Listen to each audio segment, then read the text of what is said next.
నర్సింగ్ని పట్టుకునడానికి వెంటనే మెకానిక్ దగ్గరికి వెళ్తుంది జేడీ ఇద్దరు కలిసి వెళ్ళేసరికి నర్సింగ్ని తప్పిస్తాడు. ఈలోపు వెంటనే జేడీ ఆ నర్సింగ్ని వెంటనే షూట్ చేసి కాలు దగ్గర పట్టుకుంటారు. అరెస్ట్ చేసి తీసుకొని వెళ్తారు. ఈలోపు ఇక్కడికి కేసు ప్రాబ్లం సొల్యూషన్ ఇక దొరికిపోతుంది. మరోవైపు పాపారాయుడు మాత్రం ఉగ్ర రూపంతో ఈ ఇంటికి వాడే వారసుడని పోతూ ఉంటాడు. నీ తల్లిని చంపాన్రా, కానీ నువ్వు మాత్రం చావకుండా ఏకంగా నా బావింట్లో వచ్చి తిష్ట వేసావరా, వదిలిపెట్టండ్రా అని చెప్పేసి వెంటనే ఒక పెద్ద గన్ను తీసుకొని ఇంటికి వస్తారు. ఈలోపు జగదాత్రి కేదార్ బయట కూర్చొని బాధపడుతూ ఉంటారు. ఈ విషయాన్ని అసలు మామయ్య ఇంత ఘోరంగా రియాక్ట్ అవుతాడని అస్సలు అనుకోలేదు. అంతేకాకుండా మామయ్య మా అమ్మని చంపాడు అని ఒక కోపంతో అన్నాడా, లేకపోతే అసలు మా అమ్మని చంపింది ఎవరనేది అర్థం కావట్లేదు. అటు చూస్తే వైజయంత్ అత్తయ్య ఏదో భయపడుతూ ఉంటుంది. దీని వెనకాల పెద్ద మిస్టరీ అనిపిస్తుంది అనే విధంగా ఇద్దరు కలిసి మాట్లాడుకుంటూ ఉంటారు. ఈలోపు వెంటనే ఇక కోపంతో పాపారాయుడు గన్ తీసుకొని మళ్ళీ కౌశిక్ ఇంటికి వస్తాడు. ఒరే కేదార్గా, నా మీద చెయ్యి వేసింది కాకుండా ఇక నా మేనల్లుడికి నువ్వు పొత్తుకొస్తావారా? అసలు నువ్వు ప్రాణాలతో ఉంటే కదరా మా పరువు పోయేది అనే విధంగా కోపంతో తను పెద్ద గన్ తీసుకొని వస్తాడు కదా. అదే సమయానికి ఇక కేదార్కి ఫోన్ కాల్ వస్తుంది. ఫోన్ మాట్లాడుతూ ఉంటాడు. నువ్వు చచ్చిపోతే ఇంకెక్కడ వారసుడు అయ్యేది? వారసుడు కాదు కదా, మా పరువు కూడా. దాని గురించి ఆలోచించాల్సిన అవసరం లేదురా. అందుకే నేను నిర్ణయించుకున్నాను, నిన్ను యమ దగ్గరికి నీ తల్లి దగ్గరికి పంపిస్తే ఇక నా చెల్లికి నా అల్లునికి ఈ ఇంటికి పట్టిన పీడ వదిలిపోతుందిరా అనే విధంగా వెంటనే గురిపెట్టి కేదార్కి షూట్ చేసే ప్రయత్నం చేస్తూ ఉంటాడు పాపారాయుడు. పాపం ఈరోజు నా చేతిలో చస్తున్నాడు. నీ అమ్మంటే చాలా ఇష్టమట కదరా, ఈరోజు నీ అమ్మ దగ్గరికి వెళ్ళిపోరా అని గన్ గురి పెడుతుండగా ఈలోపు వెంటనే జగదాత్రి కేదార్తో మాట్లాడుతూ ఉంటుంది. అన్ఎక్స్పెక్టెడ్గా అక్కడ మిర్రర్లో నుంచెలి ఇక్కడ పాపారాయుడు గన్ పెట్టింది జగదాత్రికి కనిపిస్తుంది. ఒక్కసారి షాక్ అయిపోతుంది. అదే సమయంలో ఇక్కడ కేదార్కి ప్రమాదం ఉందని చెప్పేసి వెంటనే ఇక్కడ పాపారాయుడు బుల్లెట్ను పేల్చేసరికి జగదాత్రి కేదార్ని కాపాడేస్తుంది. ఇద్దరు కలిసి ఒకరి మీద ఒకరు పడిపోతారు. షూట్ సౌండ్ వినపడుతుంది. అక్కడి నుంచి గురి తప్పిన పాపారాయుడు ఇక వెళ్ళిపోతాడు, అంటే పారిపోతాడు. వెంటనే ఆ బుల్లెట్ సౌండ్ విని ఇంట్లో వాళ్ళందరూ బయటకు వచ్చేస్తారు. ఇక కేదార్ జగదాత్రి పడి ఉంటారు. వెంటనే ఏమైంది జగదాత్రి, ఏమైంది కేదారు అనేసరికి అప్పుడు ఒకరి మొక్కలు ఒకరు చూసుకుంటూ ఉంటారు. ఏమైంది, బుల్లెట్ సౌండ్ వినపడ్డది అని ఈ విధంగా అంటుండగా పాపారాయుడు మామయ్య వచ్చి నన్ను చంపే ప్రయత్నం చేశాడు అక్కడిసరికి అందరూ షాక్ అయిపోతాడు. ఏంది బో, లేనిపోని నిందలు వేస్తున్నావే ఏంది మా అన్న మీద? నిజం చెప్తున్నాడు అత్తయ్య. బాబాయ్ వచ్చి ఒక్క క్షణంలో నా భర్తను నేను కాపాడుకోపోతే ఈరోజు నా భర్త చావు నేను చూసేదాన్ని. అయినా మీరు నిజాన్ని నిరూపించమన్నాడు, కానీ నిజాన్ని కప్పిపెట్టమని నా భర్తను చంపే నేరం చేస్తే నేను పోలీసులకు కంప్లైంట్ ఇవ్వాల్సి వస్తుంది. ఇలా నా భర్తకు ఈ ఇంట్లోనే ప్రాణహాని ఉందని చెప్పేసి కంప్లైంట్ ఇస్తే ఆ తర్వాత జరిగిపోయే పరిణామాలు ఎలా ఉంటాయో మీరు బాగా ఆలోచించండి. ఈరోజు బాబాయి ఏకంగా నా భర్తను చంపే టార్గెట్ పెట్టుకున్నాడు. మీ వైపున ఏ తప్పు లేదన్నారు కదా, సాక్ష్యం చూపించమన్నారు కదా, అలాంటప్పుడు ఇదంతా ఏంటి అని అంటుండగా ఆ సమయంలో కౌశికి, చూసావా పిన్ని, కేదార్ని చంపాలనుకున్నాడు మామయ్య, మరి ఇప్పుడు దీనికే సమాధానం చెప్తావు? ఇవన్నీ చూస్తూ ఉంటే అసలు నాకేం చేయాలో కూడా అర్థం కావట్లేదు. జగదాత్రి కేదార్ లోపలికి రండి. అయినా ప్రాణం తీసేది ఆ ప్రాణం పోయే వాళ్లకు వీళ్ళకేం తెలుస్తుంది అనే విధంగానే వెళ్ళిపోతారు. మరోవైపు ఒక్క బుల్లెట్తోనే వీడు ఈరోజు బ్రతికున్నాడు, నా చేతికి మట్టంటకుండా వాడు చస్తాడనుకుంటే బ్రతికున్నాడే అని మనసులో అనుకుంటూ ఉంటాడు యువరాజ్. అసలు మా అన్న ఇట్ట ఎందుకు చేస్తున్నాడు, ఈ కేదార్ గారిని చంపితే లేనిపోని రచ్చ చేస్తుంది ఈ జగదాత్రి. వీళ్ళ గురించి తెలియక మా అన్న ఆవేశంతో ఇక నన్ను ఏదో చేసేలా ఉన్నాడే.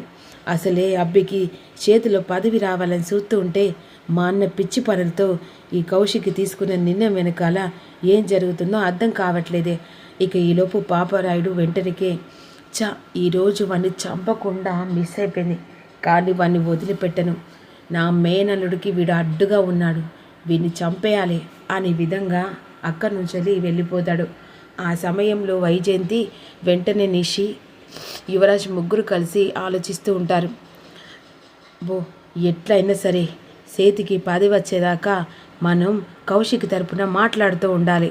ఏ పాటన పొరపాటు జరిగినా మన చేతికి 10 రాదురా అని అంటుండగా సరే అమ్మా అని చెప్పేసి అనుకుంటారు కదా.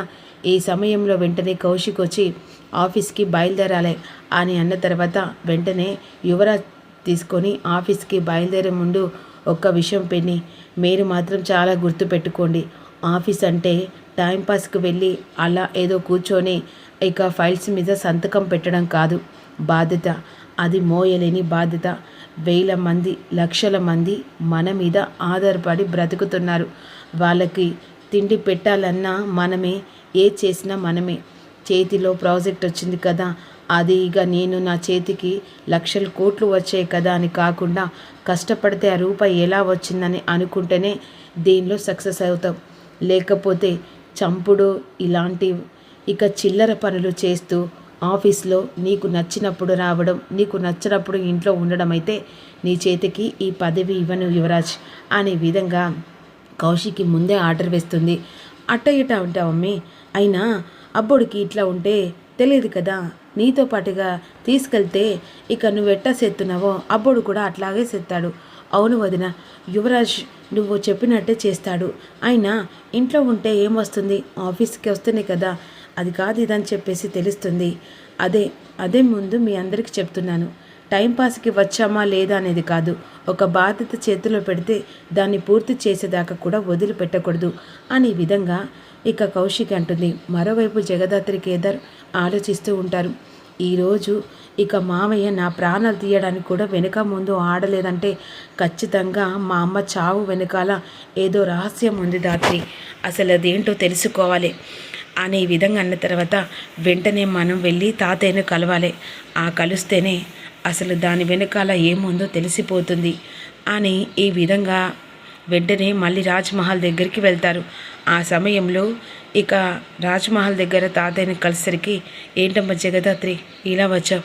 ఏం లేదు తాతయ్య, అసలు అత్తయ్య చావు వెనకాల కారణం ఏంటో మీకేదని తెలుసా? లేదమ్మా, ఆ రోజు స్టేషన్లో నుంచి కోపంతో మూర్ఖత్వంతో నేను వెళ్ళిపోయాను. ఆ తర్వాత ఏం జరిగిందో ఏమైందో కూడా నాకు ఇప్పటిదాకా కూడా తెలియదు. కానీ ఒక్కటి మాత్రం తెలుసు, తనని ఎవరో కావాలని చంపారని నాకు మాత్రం కాస్త ఇన్ఫర్మేషన్ మాత్రం వచ్చిందమ్మా. కానీ ఎవరు చంపారనేది నా కూతుర్ని ఇప్పటి మట్టుకు బయట పెట్టలేని పరిస్థితి అని విధంగా అన్న తర్వాత వెంటనే ఇక జగదాత్రి కేదార్ మాత్రం పోలీస్ కంప్లైంట్ ఇస్తారు కదా పాపారాయుడు మీద. ఇక ఈ అవతారాన్ని చేంజ్ చేస్తారు. జేడీకేడిగా మారి కౌశిక్ వాళ్ళ ఇంటికి వెళ్తారు. కౌశిక్ గారు అని చెప్పేసి పిలిచిన తర్వాత ఆ సమయంలో వాళ్ళ ఆఫీస్కి వెళ్తుండగా వెంటనే ఇక జేడీకేడిని చూసి, మీరు జగదాత్రి గారు కంప్లైంట్ ఇచ్చారు. ఏంటి జగదాత్ర? అవును, ఇందాక వచ్చి కంప్లైంట్ ఇచ్చి వెళ్ళిపోయింది.